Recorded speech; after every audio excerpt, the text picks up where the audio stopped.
తేమల లడ్డు విషయంలో దేశ అత్యున్నత న్యాయస్థానం వ్యవహరించిన తీరు దేశ ప్రజలకు న్యాయ వ్యవస్థపై ఉన్న గౌరవాన్ని మరింత పెంచాయి.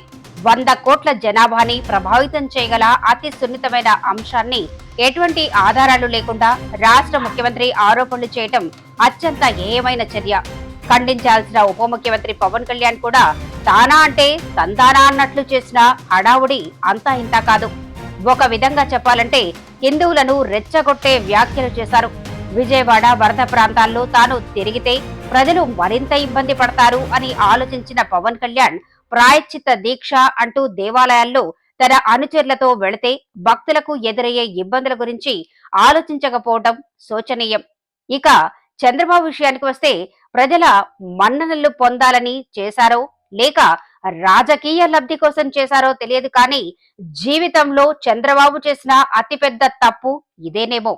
వైసీపీ నాయకులు చెప్పినట్లు చేసిన తప్పుకు కూటమి నేతలు ప్రాయశ్చిత్త దీక్షలు చేస్తున్నారు కాబట్టి మరోసారి ఇలాంటివి పునరావృతం కాకుండా చూసుకోవాల్సిన బాధ్యత వీరిపైన ఉంది.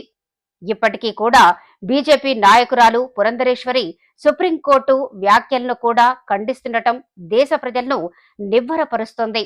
చంద్రబాబు చెప్పినట్లు జంతు అవశేషాలు లడ్డులో కలిసి ఉంటే తిరుమలలో ప్రాయశ్చిత్త దీక్ష విరమణ రోజు ఉప ముఖ్యమంత్రి గారు ఒక రేంజ్ లో రెచ్చిపోయేవారు. మరి ఇప్పుడు ఏ విధంగా తమను తాము సమర్థించుకుంటున్నారో వేచి చూడాలి.